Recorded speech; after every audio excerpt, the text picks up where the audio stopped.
आज सिर्फ वो जमाना नहीं है जब हम सिर्फ गोल्ड या सिल्वर जैसी सिक्योरिटीज में इन्वेस्ट करते हैं। बहुत ही ज्यादा रेलेवेंट क्वेश्चन है कि कैसे एसीसीए को हम यूज कर पाएंगे इंडस्ट्री पर्सपेक्टिव से। हम जस्ट ये नहीं सीखते हैं कि गेस वर्क कर लिया और जो है स्टॉक आज इतना है और कल कितना जाएगा, तो उसके बेस पे हम समझ पाएंगे कि कंपनी की पोजीशन आगे जाके कैसी होने वाली है।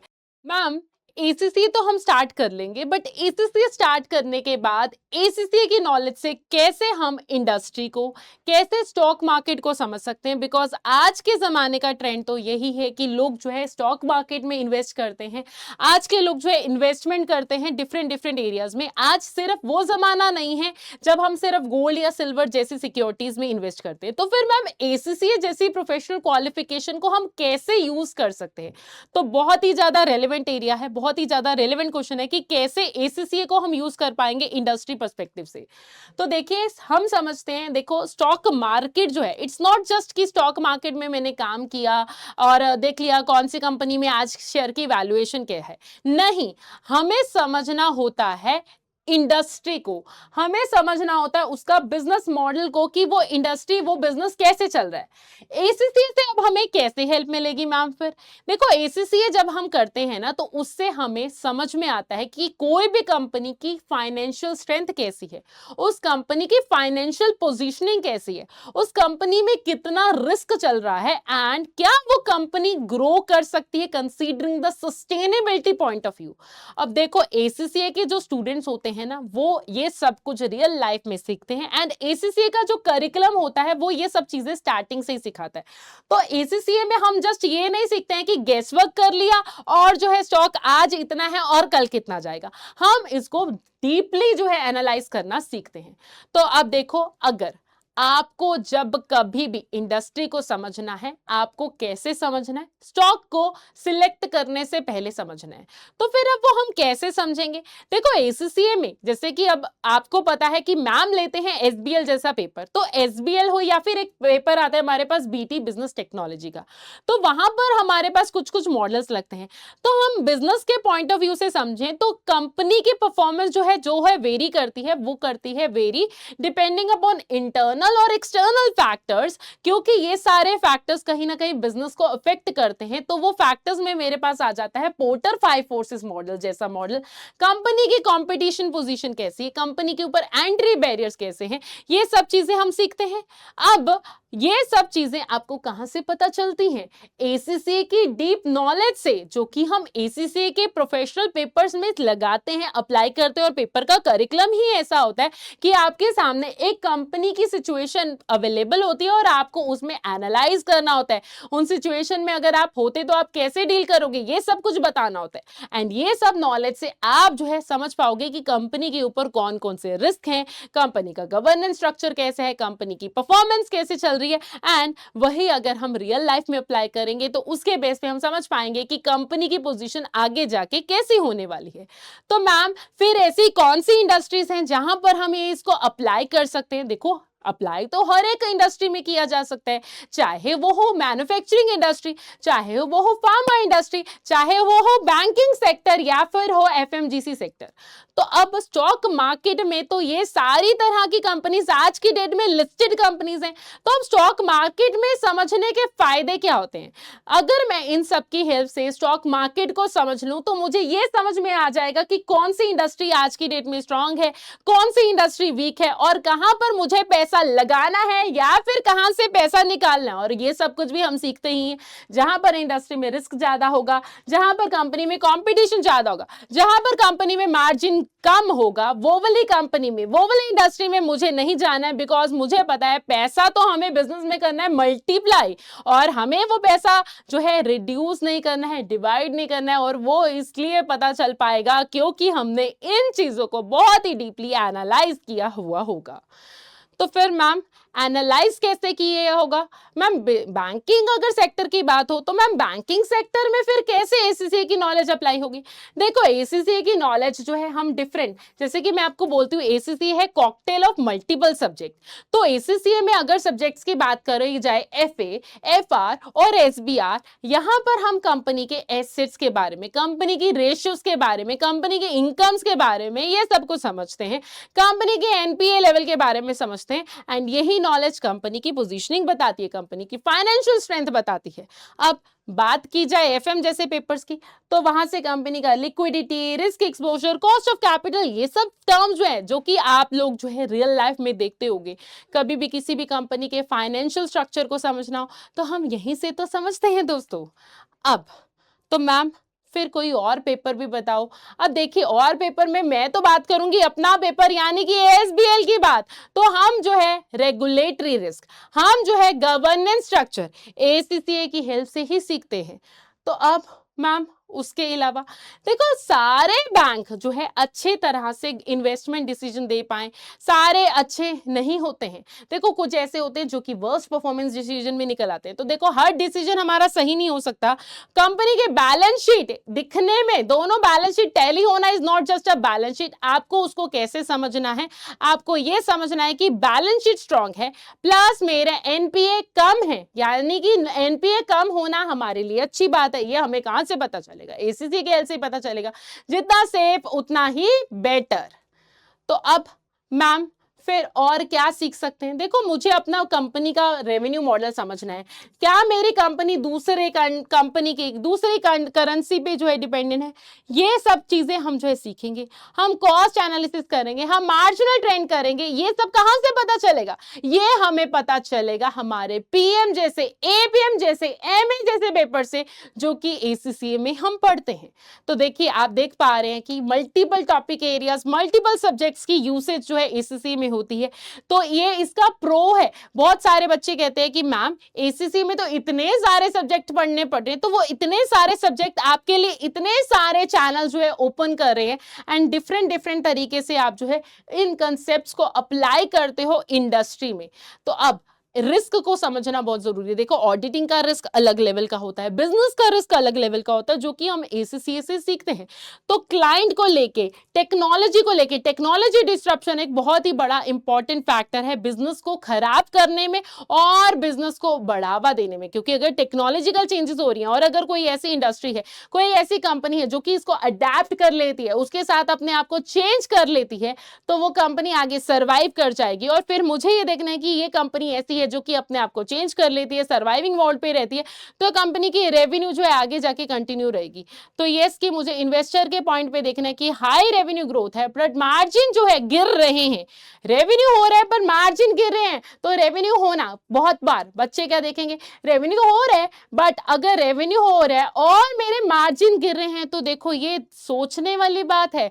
और ये सोचने वाली बात को दिमाग लगाने के लिए आपको कौन फोर्स करेगा? आपका एसीसीए ही।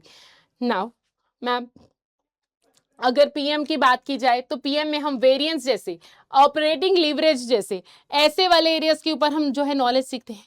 एफएम से हम working capital cycle, debt equity ratio सीखते हैं, जिसके बेस पे हम देखते हैं कि कितना पैसा हमारे पास अपना होना चाहिए, कितना जो है उधारी का हो सकता है, जिसके बेस पे हम कंपनी के रिस्क को जो है नापते हैं, कंपनी के और लोन लेने की कैपेसिटी को समझते हैं, कंपनी के फिक्स्ड कॉस्ट को समझते हैं, कंपनी के इंटरेस्ट कॉस्ट को, इंटरेस्ट बियरिंग कैपेसिटी को समझते हैं, कंपनी के वेरिएंस की अगर मैं बात करूं तो कंपनी की स्टैंडर्ड कॉस्टिंग इतनी होनी चाहिए थी और एक्चुअल इतनी है, यानी कि कंपनी की सिचुएशन फेवरेबल है या एडवर्स है। तो ये सब कुछ हमें कहां से पता चलता है दोस्तों? ये हमें पता चलता है एसीसीए की हेल्प से, जो कि आपको उस कंपनी की डिसीजन मेकिंग को समझाता है कि ये कंपनी की जो मैनेजमेंट है, कंपनी के जो लोग हैं, डिसीजन कैसे ले रहे हैं कि कल को इस कंपनी में लगाया गया पैसा आपके लिए हेल्पफुल होगा या नहीं होगा। आप कंपनी की इन्वेंट्री को समझ पाओगे कि कंपनी के पास इतने करोड़ों का स्टॉक पड़ा है, क्या उसकी वैल्यूएशन सही है या नहीं है, क्या एसेट सही तरीके से यूटिलाइज हो रहे हैं या नहीं। क्योंकि अगर एसेट बड़े हैं पर यूटिलाइज नहीं हो रहे हैं, दैट मींस कि कंपनी जो है कल को जाके खराब हो सकती है। तो ये नॉलेज जो है हम रियल लाइफ प्रैक्टिकलिटी जो कि हमें एसीसी के सिनेरियो बेस्ड क्वेश्चंस हैं वहां से पता चलती है। सो मैम कौन कौन से टूल्स जो है हम यूज करते हैं? देखिए ये तो हम एसीसी के पेपर्स में भी देखते हैं कि कंपनी के जो है ब्रांड की पावर, कंपनी की रोज, कंपनी के मार्जिन की एनालिसिस, ये हम देखते हैं। देखो एफएमजीसी कंपनी होती है ना, उनमें होता क्या है, हम जानते हैं कि उनका कैश फ्लो जो है स्ट्रांग रहता है, उनके रिस्क जो है कम रहते हैं, उनमें लाइक कंपनी कंपनी की कंपाउंडिंग जो है कहीं ना कहीं जो है लॉन्ग टर्म लेवल पे होती है। तो ये सारी नॉलेज हमें एसीसीए सिखाता है, एसीसीए की हेल्प से हम जो है ये सब कुछ देखते हैं। सो देखिए, अगर बात कर रही हूं मैं वैल्यूइंग कंपनी की, तो वैल्यूइंग कंपनी को पसंद है इन्वेस्टर्स। तो जो कि एसीसीए के कंसेप्ट में मैं बात करूं तो एसीसीए के ये सारे कंसेप्ट जो है हम यूज करते हैं एफएम जैसे पेपर्स में। तो अब ये पेपर के कंसेप्ट हो गए, या फिर इंडस्ट्री एप्लीकेशन की बात करूं कि चाहे बैंकिंग हो, आईटी हो, मैन्युफैक्चरिंग इंडस्ट्री हो, तो इन सब इंडस्ट्री में हम ये सारे कंसेप्ट जो है यूज करते हैं बच्चों। देन अगर मैं इन्वेस्टर के पॉइंट ऑफ व्यू से बोलूं तो इन्वेस्टर जो है अगर इस नॉलेज को अप्लाई कर लेगा तो वो हाइप स्टॉक नहीं लेगा, वो इन्वेस्टमेंट बेस्ड डिसीजन लेगा। तो ये बहुत जरूरी है हमारे लिए। एंड अगर गवर्नेंस पॉइंट ऑफ व्यू से देखा जाए तो इंडस्ट्री के फ्रॉड्स, क्योंकि अगर मैं किसी कंपनी में पैसा लगा रही हूं जहां पर फ्रॉड ज्यादा है, जहां पर रिलेटेड पार्टी ट्रांजैक्शन ज्यादा है, जहां पर मेरी बोर्ड को लेके इश्यूज है, जहां पर सस्टेनेबिलिटी रिलेटेड इश्यूज है, वो वाली कंपनी जो है लॉन्ग टर्म में सरवाइव नहीं कर पाएंगी। और या फिर अगर सरवाइव नहीं कर पाएंगी तो फिर क्या होगा, फिर कंपनी डूब जाएगी, हमारा पैसा डूब जाएगा। और ये सारे एथिकल मैटर्स की नॉलेज हमें कहां से मिलती है? एसबीएल जैसे पेपर्स, लॉ जैसे पेपर, कहीं ना कहीं ऑडिटिंग जैसे पेपर, जिसकी हेल्प से हम ये सीखते हैं कि क्या सही है, क्या नहीं, क्या एथिकल है, क्या अनएथिकल है, किस बेस पे कंपनी के ऊपर फाइन्स लग सकते हैं। एंड अगर कंपनी के ऊपर फाइन्स, कंप्लायंस ऐसे इश्यूज हो गए तो कंपनी कल को सरवाइव नहीं कर पाएगी। तो अगर मैं एग्जांपल की बात करूं तो कौन कौन सी कंपनीज, अगर कोई भी कंपनी जो है जिसका गवर्नेंस स्ट्रक्चर खराब होगा तो कोलैप्स तो होगी होगी, वो अपनी अर्निंग्स को मैनिपुलेट करने की कोशिश करेगी। और जैसे कि हम मूवीज में भी देखते आते हैं कि कंपनीज अगर अपनी पिक्चराइजेशन अच्छी दिखाने की कोशिश करती है ताकि वो मार्केट से पैसा उठा ले, एंड फिर वो पैसा कहां जाता है? वो बर्न हो जाता है। और ये हमें पहले से ही सीख के चल रहे हैं, और वो नॉलेज हम सीखते भी हैं और अप्लाई भी करते हैं, कल को जॉब्स में भी जाते हैं, यही नॉलेज तो है हम देते हैं। And mutual funds, investment banking, इन सब की जॉब्स में हम जो है काम करते हैं। एंड वो तभी पॉसिबल है अगर मेरे पास ये स्किल्स हो, क्योंकि मैं एसीसी की हेल्प से ये रेड फ्लैग्स को आइडेंटिफाई कर लेती हूं। सो अब इंडस्ट्री जो है, देखो बच्चों, कोई भी इंडस्ट्री है वो रिएक्ट करती है, और ये मुझे एसीसी की हेल्प से पता चलता है कि अगर मैं बात करूं, अगर इंटरेस्ट रेट बढ़ रहे हैं, करेंसी के ऊपर इशू हो रहा है, तो इन सब एरियाज की नॉलेज कहां से मिलती है?